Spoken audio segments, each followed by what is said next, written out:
Livro A Conjuração Anticristã, Monsenhor Henri de Lassus. Notas e documentos relativos aos judeus. 1. A questão judaica. Que papel exerce entre nós o povo judeu? Essa questão obceca no momento presente todos os espíritos atentos ao que acontece, preocupados com o futuro do país. Na minha infância, diz Jules Lemaitre, conheci os judeus apenas pela literatura e era mais tentado a lhes atribuir alguma poesia. Eu os julgava pitorescos. Tinha por eles a mesma simpatia que tinha pelos Piferari ou pelos boêmios. Sabia que tinham sido muito perseguidos outrora e isso me enternecia. Estava persuadido de que esse passado infeliz explicava e justificava suas faltas mais evidentes. A admirável France Juive de Drummond não me convenceu inteiramente. Vi ali belos vislumbres, uma magnífica premonição de historiador, mas acreditava tratar-se de uma hipérbole. Naquele momento, ademais, eu tinha algumas relações judaicas.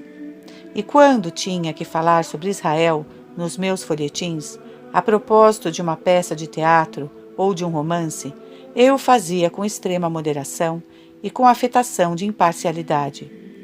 Afetação? Não, eu era sincero. Tinha medo de ser injusto.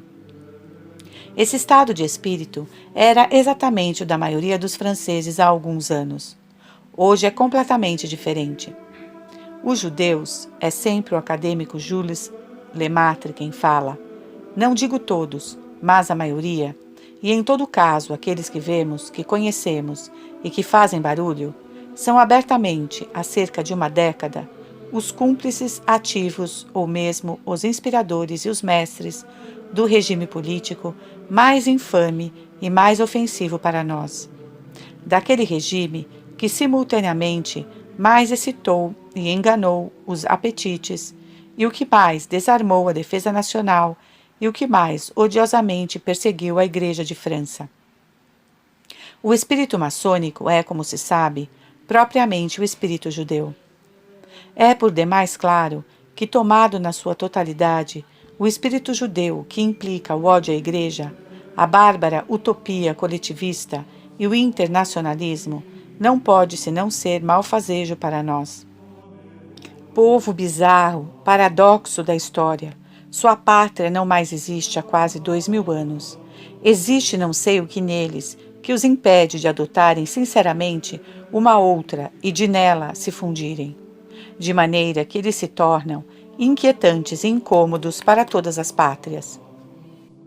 No que diz respeito à nossa pátria em particular, Edouard Drummond não se cansa, há 15 anos, de chamar a atenção dos seus numerosos leitores para a influência dissolvente desse povo, estranho ao nosso solo, à nossa religião, à nossa língua, às nossas tradições, e que, no entanto, tornou-se preponderante entre nós, usando o poder que deixamos nos fosse tomado para nos corromper em todos os sentidos que esta palavra pode ter, mas, sobretudo, no seu sentido etimológico, para romper todos os laços que nos unem e que nos ligam aos nossos ancestrais, numa palavra, para nos dissolver, e, através disso, fazer a França desaparecer do mapa mundi num futuro não distante.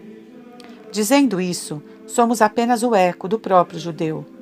Se há alguém que atualmente é um dos representantes desse povo entre nós e seu porta-voz, é exatamente Bernard Lazare. Ele foi a alma do caso Dreyfus e, para recompensá-lo por isso, foi-lhe erguido um monumento na cidade de Nimes, com o concurso de todas as autoridades civis e militares. Ele escreveu um livro do qual citamos diversas passagens. L'antisemitisme sont histories ses causes. Charles Maurras assumiu fielmente nessas linhas. Sou o judeu. O judeu é, por definição, o destruidor e o parasita. Esse destruidor, esse parasita, ataca todos os povos que lhe dão boa acolhida. Ele não se cansa de desorganizá-lo de todas as maneiras. Quando a cristandade lhe reabriu suas portas, no fim da Idade Média, ele fez o protestantismo. Quando o protestantismo pareceu se aquietar e se moderar, ele fez a maçonaria. Quando o rei de França o liberou, o judeu respondeu cortando-lhe o pescoço. A nação francesa associou-se à generosidade do rei.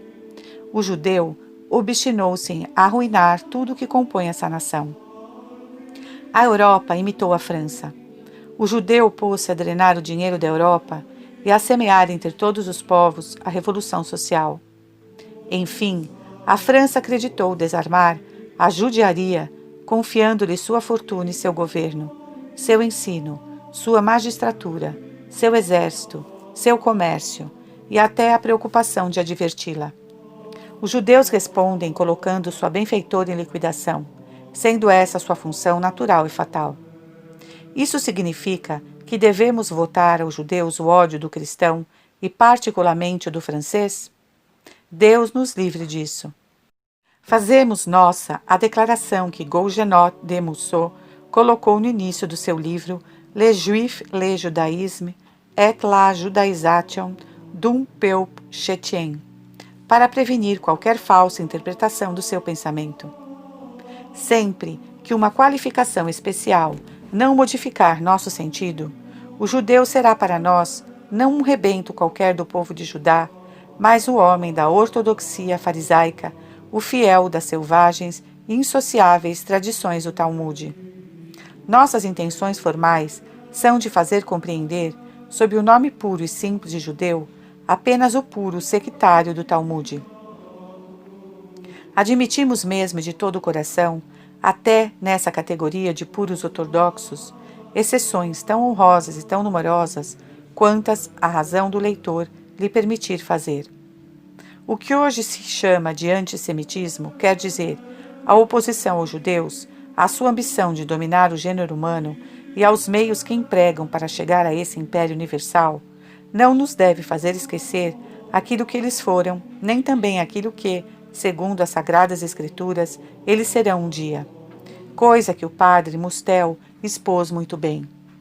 Escolhido por Deus na origem para uma missão magnífica, a qual, através de peripécias diversas e dramáticas, apesar da dureza de cabeça e de coração, permaneceu fiel, o povo judeu foi, durante 2000 anos, a esperança e a honra da humanidade. Ele guardava a herança das promessas divinas, prestava testemunho ao verdadeiro Deus no seio da idolatria pagã, conservava aqui embaixo a fé. A verdade, o culto puro e substancial do Pai que está nos céus, a esperança e a graça preventiva do Salvador do mundo. Ele recebera do próprio Deus, através do ministério dos anjos, uma lei sem mancha, que continha em germe a perfeição que devia ser desenvolvida através do Evangelho. Seus patriarcas, seus profetas, seus grandes reis eram mensageiros fiéis do céu à terra. Pela palavra e pelo exemplo, elas mantinham um nível e uma corrente de virtude e de religião, sem a qual a corrupção e a impiedade teriam lançado todo o gênero humano como vítima da maldição e da morte. Abraão, Isaque, Jacó, José, Judá, Moisés, Davi, Salomão e tantos outros figuravam o Messias prometido, o Verbo eterno de Deus que devia se encarnar e tornar-se realmente o descendente, o filho desse povo, dessa família eleita, para a maior glória com a qual Deus podia honrar a humanidade. A Virgem Maria, a mais perfeita de todas as criaturas, a mais pura, a mais santa, num grau que não podemos imaginar, mais que todos os coros dos anjos, a Imaculada, Mãe de Deus, ia sair do trono de Jessé e, voltando-se para Abraão e sua posteridade, para abençoar Deus por ter realizado nela as grandes coisas que lhes havia prometido, ela saudaria, nas heroínas que tinham tido no antigo mundo o privilégio único e maravilhoso do seu povo, Débora, Judite, Esther, sem esquecer Sara, Rebeca, Raquel, nem Ana, mãe de Samuel, esboços já radiosos, formados, modelados, louvados, cantados e abençoados pelo próprio Espírito Santo, do tipo sublime e inefável de santidade que devia se realizar nela e atrair do céu o Verbo de Deus para o seu seio virginal. Assim, quando escritores, os quais gostaríamos de poder aplaudir sem reservas, deixam-se levar pela paixão do objetivo que perseguem, a ponto de lançarem o ultraje a esses nomes que a Igreja e o próprio Espírito Santo oferecem e impõem à nossa veneração, só podemos reprovar essas blasfêmias insensatas contra a própria palavra e a inspiração de Deus. Até Jesus Cristo, os judeus foram em toda a verdade o povo de Deus. Nascido da progenitura de Abraão, Jesus Cristo coroou-a e consagrou-a com a sua própria santidade e a propôs, em virtude do laço indissolúvel pelo qual estava unido a ela, ao respeito, às bênçãos e ao reconhecimento de todas as tribos da terra e de todas as gerações humanas. É, pois, com toda justiça, e deve ser de todo o coração, que cantemos com Davi. O Altíssimo não mostrou tanta predileção por outras nações e nem sequer lhes manifestou seus julgamentos. Non fecit taliter omni natione et judicia sua non manifestate ies. Mas o deicídio cavou entre o tempo antigo e os novos tempos um abismo que somente a misericórdia divina fechará um dia, quando a justiça tiver realizado a sua obra. Aqui, contudo, é preciso ainda distinguir. A verdadeira descendência de Abraão, dócil e fiel ao espírito da lei, reconheceu a sua realização e recolheu piedosamente o fruto divino. Os verdadeiros e bons israelitas, cujo coração não foi viciado pela fraude, vieram àquele que seus pais esperavam e chamavam com seus desejos. Eles saíram do templo quando o véu se rasgou. Eles saíram da sinagoga quando a cátedra que ela continha, deixando de ser aquela de Moisés, tornou-se uma cátedra de pestilência, de mentira e de ódio. Os apóstolos, os discípulos, os convertidos de Pentecostes e aqueles que, após eles, entraram no aprisco do bom pastor, foram a verdadeira posteridade de Abraão, o pai, não dos blasfemadores e dos malditos, mas dos crentes. Estes, com Pedro e Paulo à frente, foram os fundadores da Igreja, as bases da cristandade, as pedras angulares da casa de Deus, que se alargava para conter o mundo inteiro.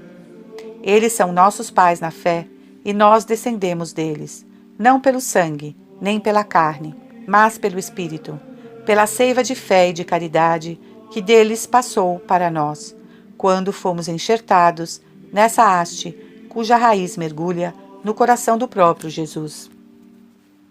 Assim, Abraão, Moisés, Davi não estão entre os judeus rebeldes, assim como não estão Pedro, Paulo, André, Marcos, João e os outros apóstolos, nem Maria e José. Eles estão conosco. O Calvário separou em dois o povo judeu. De um lado, os discípulos que chamaram a si e incorporaram todos os cristãos. De outro, os carrascos, sobre a cabeça dos quais, segundo o seu desejo, recaiu o sangue do justo, lançando-os numa maldição que durará tanto quanto sua rebelião. Mas essa porção maldita, que é o povo judeu tal como ele subsiste, visível e separado de todos os outros povos, guarda sob a maldição e a justa vingança de Deus sua força de coesão e de resistência, flexível, elástica, mas indomável, inalterável. Ele permanece tal como o deicídio e o justo castigo deste crime infinito o tornaram. A vítima imortal do ódio, que o atormenta e obstina, sem repouso nem trégua, a lutar com todas as suas forças e com todas as armas contra o Salvador que ele crucificou, contra o gênero humano que ele abomina, mas, sobretudo, contra a Igreja, herdeira às suas expensas das bênçãos que ele recusou e desprezou. O judeu, durante muito tempo, repudiou a lei de Moisés, assim como repudiou o Evangelho. Ele guarda os livros santos para obedecer, apesar dele, a um desígnio misericordioso de Deus que lhe confiou esse depósito para tornar sua autenticidade mais incontestável. Mas não é na Bíblia que ele aure sua fé e sua lei. é no Talmude, que podemos definir como o código do mais violento, pérfido e implacável ódio. O Talmude é para o Evangelho o que o inferno é para o céu, o que Satã é para nosso Senhor Jesus Cristo.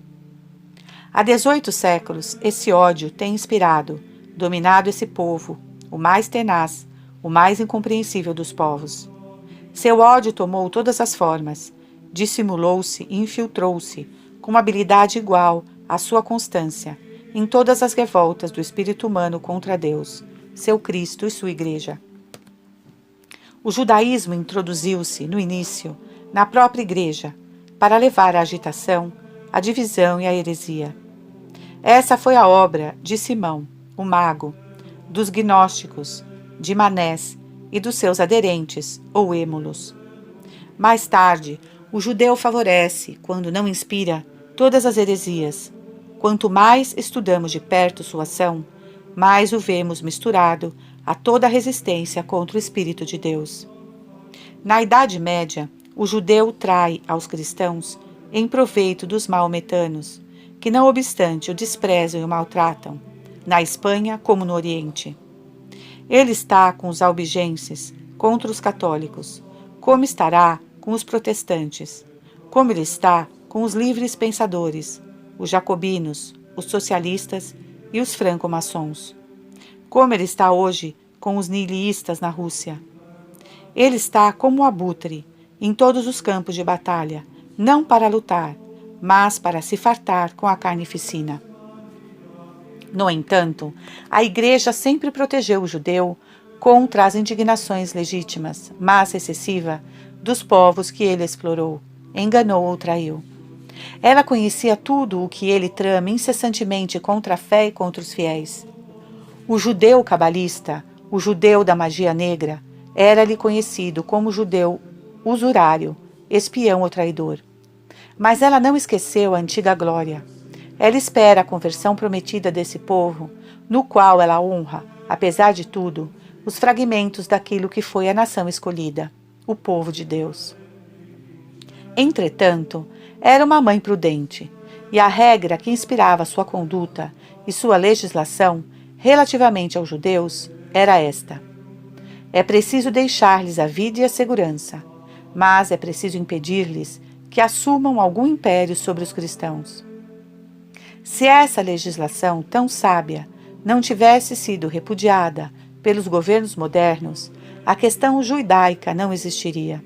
A questão social não teria nascido, ou seria fácil de resolver, e não teria havido Dreyfus, nem Ulmo, nem Marix, nem Dupont, etc., etc. Apesar de suas traições e de todos os seus defeitos, todo bom cristão deve ter, pelos judeus, alguma coisa dos sentimentos que estavam no coração de São Paulo e que ele assim exprimia. Digo a verdade em Jesus Cristo, não minto.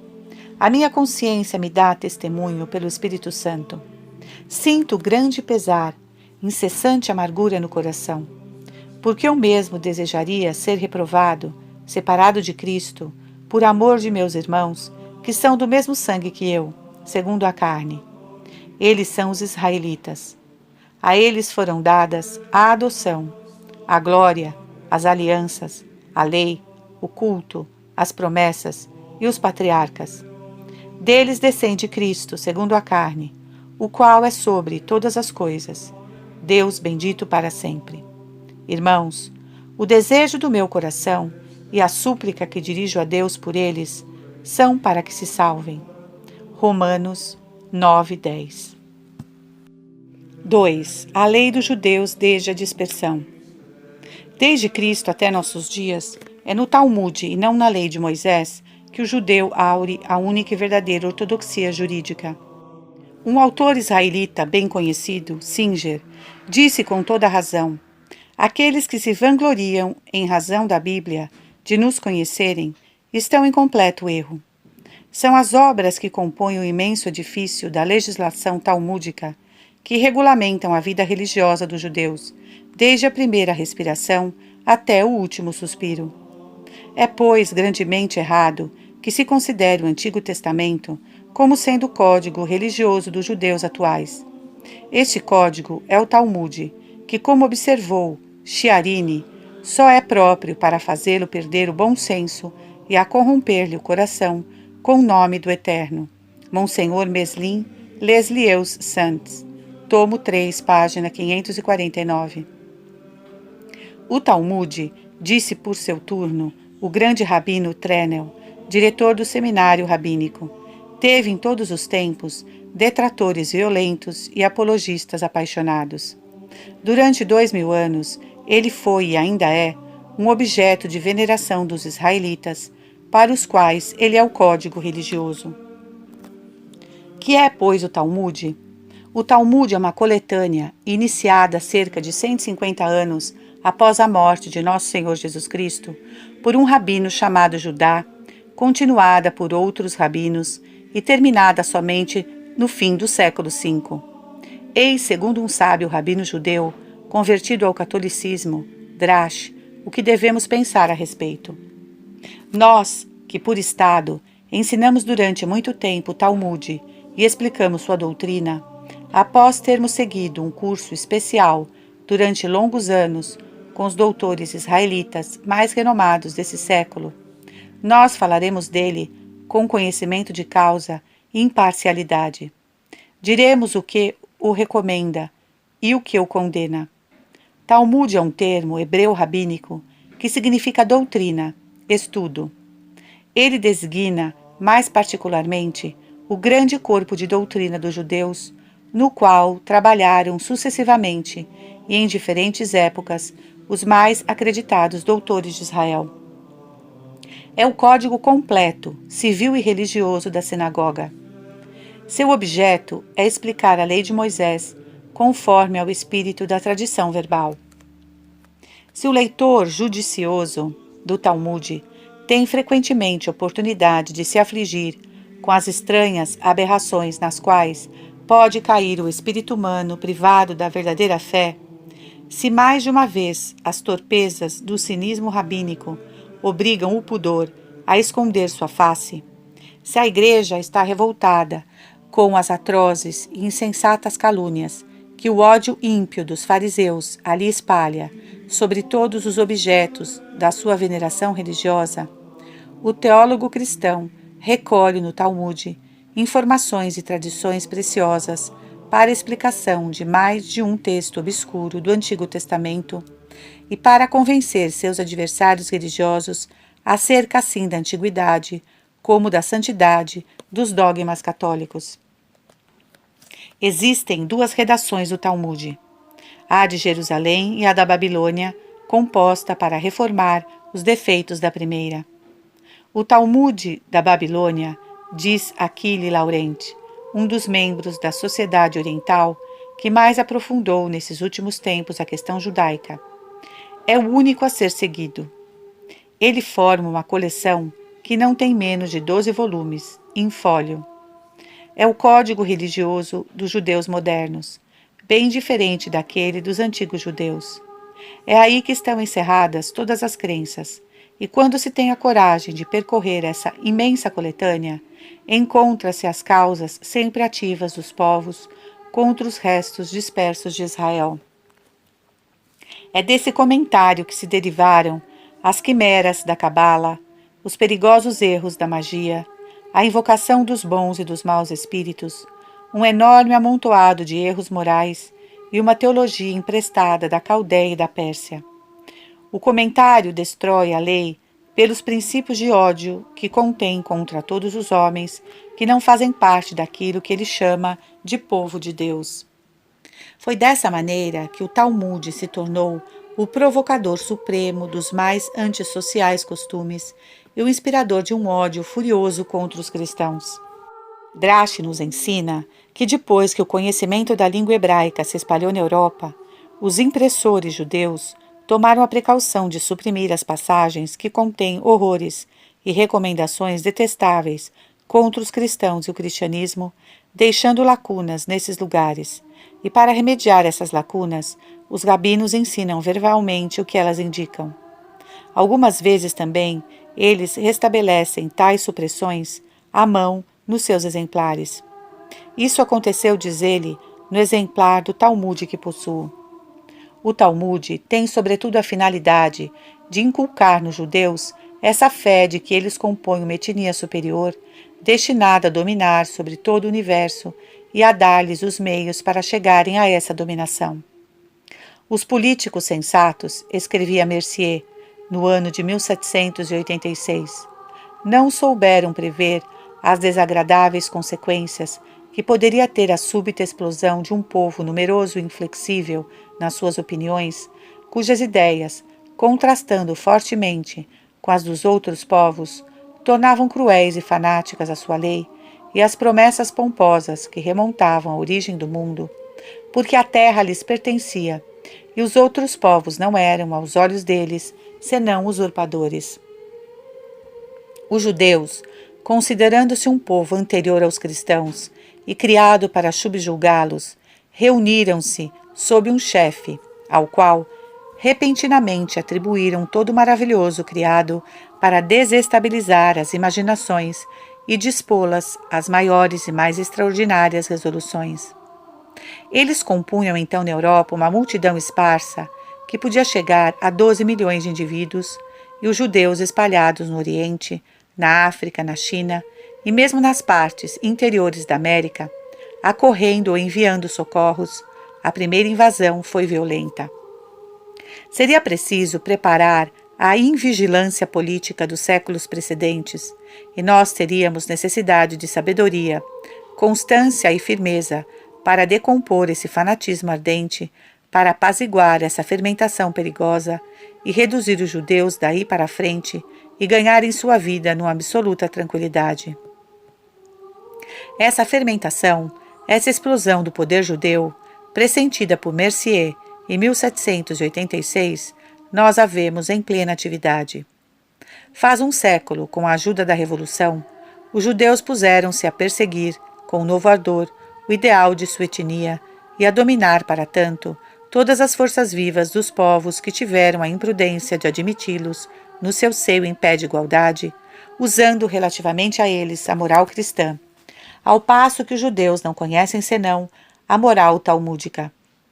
Foi assim que chegaram a nos dominar na França, ou melhor, a nos tiranizar do ponto de vista da política e do governo, dos bancos e das finanças, da indústria e do comércio, da imprensa e da opinião pública. Golgenot de Moussul expôs nesses termos os frutos produzidos pelo Talmud na alma judaica e na etnia de Israel. A lei religiosa do judeu da franca ortodoxia é uma lei de exclusão e de ódio, mas ele não fugirá de vós, porque ele vive de vós. O olho dele vos observe e seus raios vos devoram. O roubo, a usura, a expoliação constituem direitos religiosos dele sobre os cristãos, porque o não-judeu, aos olhos dele, não passa de um simples bruto inábil a ser possuído. E para o judeu, a propriedade que esse bruto detém é roubo. Nenhuma lei lhe impõe o respeito pelos bens, nenhuma o respeito pela vida desse infiel. Quer o acolhais, quer o repudieis, considerai bem de tê-lo sempre como vizinho. Mas, quer o persigais, quer ele ceda ao peso dos vossos benefícios, jamais o tereis como próximo, jamais ele vos considerará seu semelhante. Numa palavra, a doutrina antissocial talmudizante é a morte da civilização cristã. Auguste Rollin, professor da Universidade de Praga, aprendeu o hebreu para poder traduzir o Talmud. Eis alguns enxertos do seu trabalho. Primeiro, as almas dos judeus têm o privilégio de serem uma parte do próprio Deus. As almas dos outros povos da terra vêm do diabo e são semelhantes às dos brutos. Quarto, a dominação sobre os outros povos deve ser partilha unicamente dos judeus. Quinto, esperando a vinda do Messias, os judeus vivem em estado de guerra contínua com todos os outros povos. Quando a vitória for definitiva, os povos aceitarão a fé judaica, mas os cristãos serão os únicos a não participarem dessa graça, Ao contrário, serão inteiramente exterminados, porque descendem do diabo. Um judeu é da substância de Deus, e um não-judeu, que fere um judeu, merece a morte. 8º. Somente os judeus são homens. As outras nações não passam de variedades de animais. O cão vale mais do que o não-judeu. Os não-judeus são não somente cães, mas asnos. As almas dos não-judeus vêm do espírito impuro, e as almas de Israel vêm do Espírito de Deus. 9. Os não-judeus foram criados apenas para servir os judeus, noite e dia, sem se desviarem do seu serviço. 10. É proibido ao judeu louvar a ciência ou a virtude de um cristão. 11. Não é justo usar a misericórdia relativamente aos inimigos. 12. O homem, o judeu, deve em todo tempo ser astucioso. 13. O judeu pode dizer ao não-judeu que o ama, se julga necessário ou tem medo. 14. O judeu pode ser hipócrita com o não-judeu. 15. Os filhos de Abraão são os judeus. Os filhos de Noé são os não-judeus. 16. Deus deu todo o poder aos judeus sobre os bens e o sangue de todos os povos. 17. Um não-judeu que rouba um judeu, seja ainda pelo menos que um óbolo, deve ser morto. Ao contrário, é permitido a um judeu fazer mal a um não-judeu. Despojar um pagão é coisa permitida. 18. Se a vinha pertence a um estrangeiro, traga-me as uvas. Se ela é de um judeu, não a toque. O dinheiro do não-judeu é um bem sem dono, de sorte que o judeu tem o direito de tomá-lo. O bem dos cristãos é para o judeu como um bem abandonado, como a areia da praia. O primeiro que se apodera é o verdadeiro possuidor. 19. Tu podes enganar um estrangeiro e exercer a usura contra ele. 20. Quando num país em que os judeus governam, o judeu tem um processo com o não-judeu, faz teu irmão ganhar e diz ao estrangeiro: assim o quer a nossa lei. Nos países em que as leis dos povos são favoráveis aos judeus, faz ainda ganhar teu irmão e diz ao estrangeiro: assim o quer a nossa lei. Se os judeus não são os senhores do país, ou se eles não têm a lei a seu favor, então é preciso enredar os estrangeiros por meio de intrigas, até que o judeu ganhe. 21. Se alguém devolve a um cristão o que ele perdeu, Deus não o perdoará. É proibido devolver a um goim o que ele perdeu. Aquele que devolve ao não-judeu aquilo que ele perdeu comete um pecado. Aquele que ama um cristão odeia seu próprio Criador. 22. Deus ordenou-nos que exercêssemos a usura relativamente ao não-judeu, de maneira que não lhe prestemos assistência, mas, ao contrário, façamo-lhes o mal. 23. Extermina o melhor dentre os não-judeus. Tira a vida ao mais honesto dos idólatras. 24. Se um pagão cai num fosso, recobre-se o fosso com pedra, e devem se tornar vãos todos os meios que ele possa empregar para dali sair. Quando virmos cair num rio ou em perigo de morte, não devemos salvá-lo. Maimônides ensina que se deve ferir de morte todo não-judeu quando se tem esse poder. É justo exterminar todo herético. Aquele que espalha o sangue dos ímpios oferece um sacrifício a Deus. Sob o nome de ímpio, compreende-se Jesus e seus partidários. Aqueles que negam os ensinamentos de Israel, particularmente os adeptos do Nazareno, devem ser mortos, e é sempre uma boa obra executá-los. E se não se puder, deve-se esforçar-se por ocasionar a sua morte. Mas aquele que mata uma alma de Israel será julgado como se tivesse matado o mundo todo. Se o judeu pode enganar os não-judeus e fazer-lhe crer que ele mesmo é um não-judeu, isso lhe é permitido, etc, etc. Por respeito a nossos leitores, nós nos abstemos de reproduzir aquilo que o Talmud ensina, aconselha, prescreve aos judeus relativamente ao sexto mandamento da lei de Deus. O que desejarem conhecer o Talmud mais de perto, podem ler na obra de Golgenot de Mousseau, no capítulo 4 e o capítulo 5, com suas 5 divisões.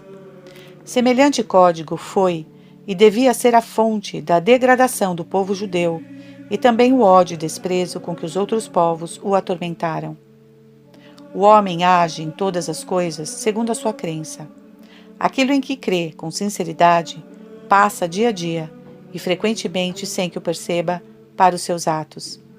A fé de um crente é a razão dos seus costumes e a fonte da sua moral.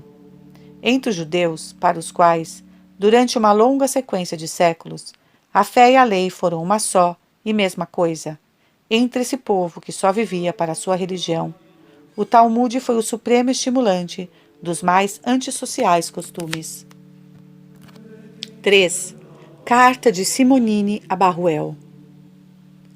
Entre os papéis deixados por Barruel, encontra-se a cópia por ele feita de uma carta que lhe foi endereçada de Florença no dia 5 de agosto de 1806 e recebida no dia 20 em Paris.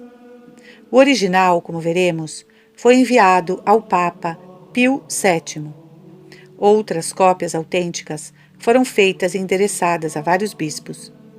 Um correspondente do jornal Vérité encontrou uma delas, faz 20 anos, nos arquivos de um bispado e remeteu cópia dela à redação no dia 2 de outubro de 1893.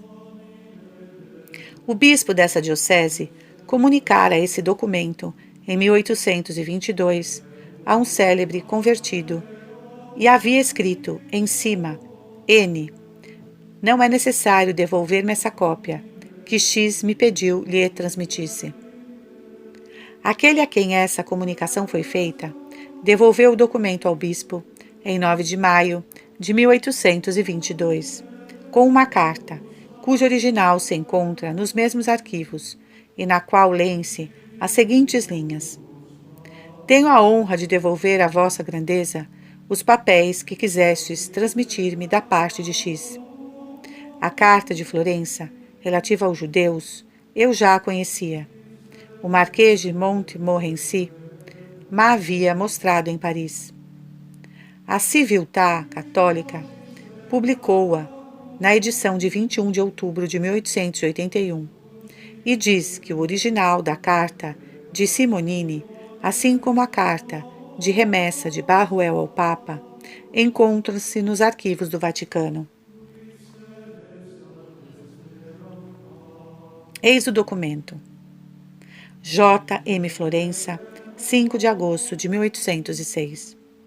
Senhor, faz pouco tempo que, fortuitamente, fiquei muito feliz por ter conhecido vossa excelente obra intitulada Mémoires des Jacobins. Eu a li, ou melhor, a devorei com um prazer indizível, e dela retirei as maiores vantagens e as maiores luzes para a minha pobre conduta, tanto mais quanto nela encontrei exatamente pintada uma infinidade de coisas das quais fui, no curso da minha vida, testemunha ocular, sem, no entanto, compreendê-las bem. Recebi, pois, Senhor, de um militar ignorante, como sou, as mais sinceras felicitações pela vossa obra, que se pode, a justo título, chamar de a obra por excelência do último século.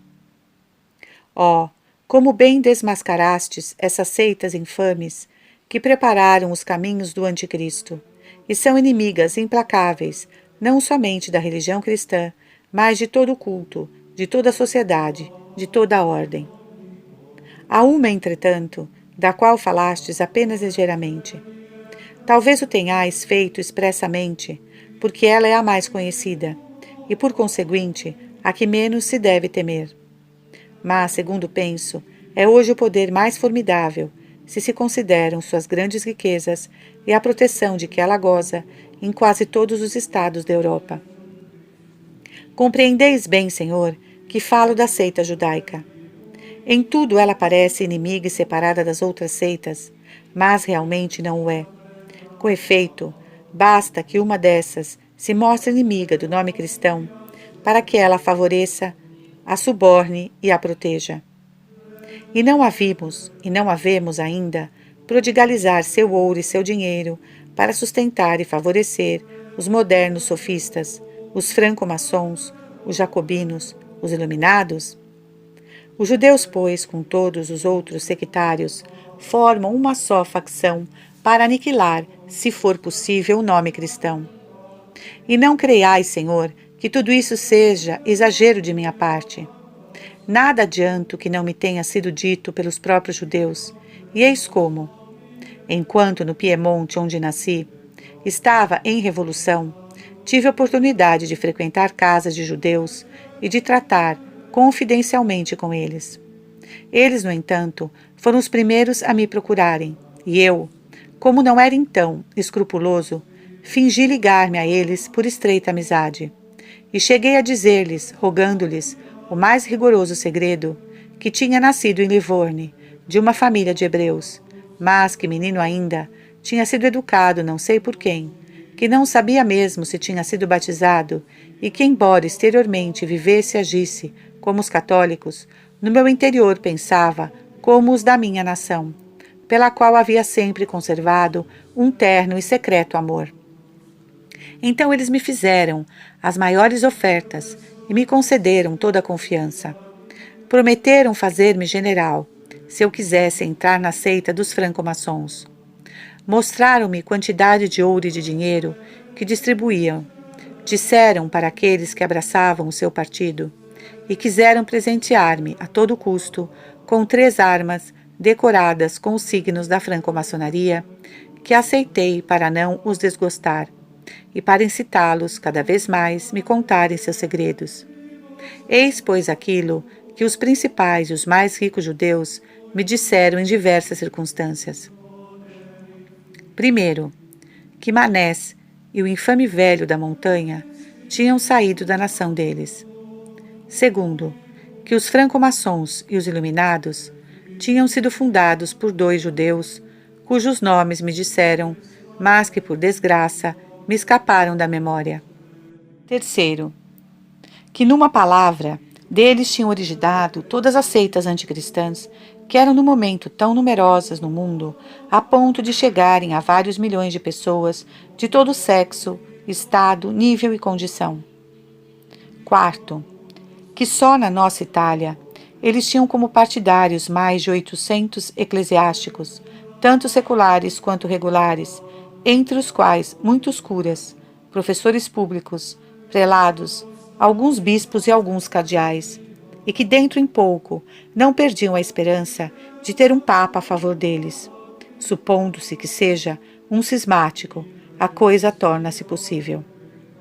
Quinto, que semelhantemente na Espanha, eles tinham um grande número de partidários, mesmo no clero, apesar de que, nesse reino, ainda estivesse em vigor a maldita Inquisição. Sexto, que a família dos Bourbons era sua maior inimiga, que dentro de alguns anos eles esperavam aniquilá-la. Sétimo, que para melhor enganar os cristãos, viajavam e passavam de um país a outro com certificados falsos de batismo que compravam de certos curas ávaros e corrompidos. Oitavo, que esperavam à força do dinheiro e de cabalas obter de todos os governos um estado civil, como já aconteceu em diversos países. Nono, que possuindo os direitos de cidadãos, como os outros, eles comprariam casas e terras, tantas quanto pudessem, e que através da usura conseguiriam bem depressa despojar os cristãos dos seus bens e tesouros. Isso começa a se verificar na Toscana, onde os judeus exercem impunemente a mais exorbitante usura e fazem imensas e contínuas aquisições, tanto na zona rural como nas cidades. Décimo, que por conseguinte, eles prometiam, em menos de um século, ser os donos do mundo, abolir todas as outras seitas, fazer reinar a deles, e fazer das igrejas dos cristãos outras tantas sinagogas, e reduzir o restante destes a uma verdadeira escravidão. Eis, Senhor, os pérfidos projetos da nação judaica que ouvi com os meus próprios ouvidos.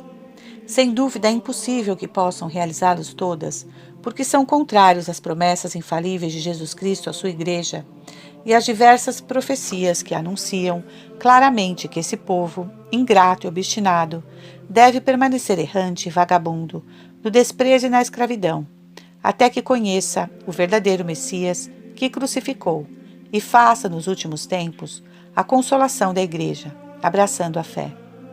Entretanto, eles podem fazer muito mal se os governos continuarem a favorecê-los, como têm feito há muitos anos. Seria, pois, muito de desejar que uma pena enérgica, como a vossa, abrisse os olhos aos sobreditos governos e os instruísse a fazer retornar seu povo à abjeção que lhe é devida e na qual nossos pais, mais políticos e mais judiciosos do que nós, tiveram sempre o cuidado de mantê-los.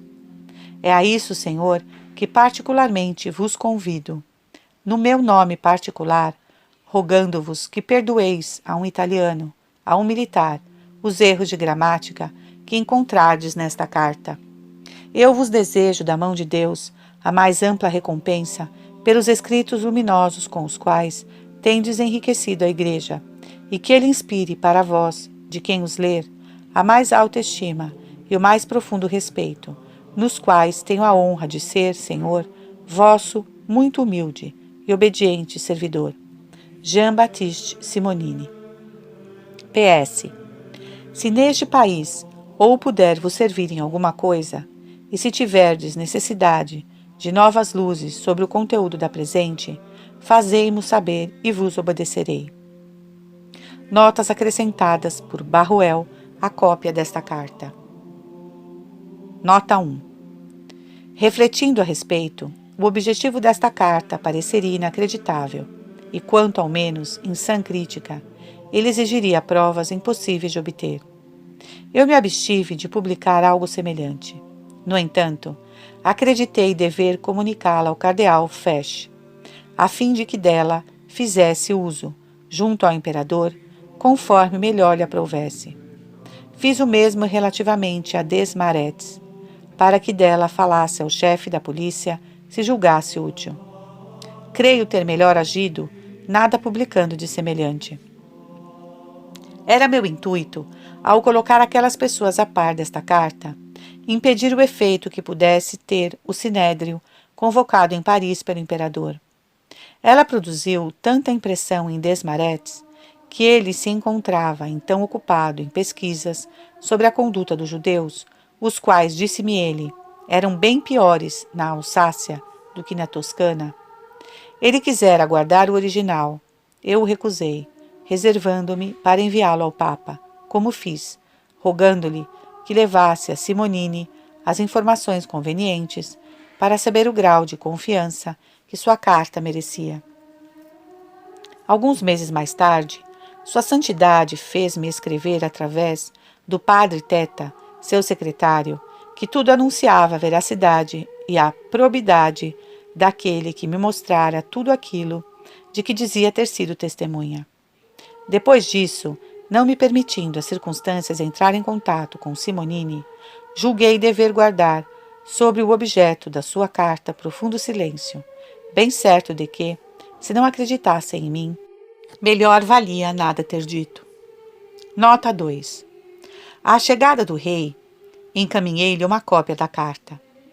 Para conceber esse ódio dos judeus contra os reis de França, é preciso remontar até Filipe o Belo, que no ano de 1306 tinha expulsado da França todos os judeus e se apoderou de todos os seus bens.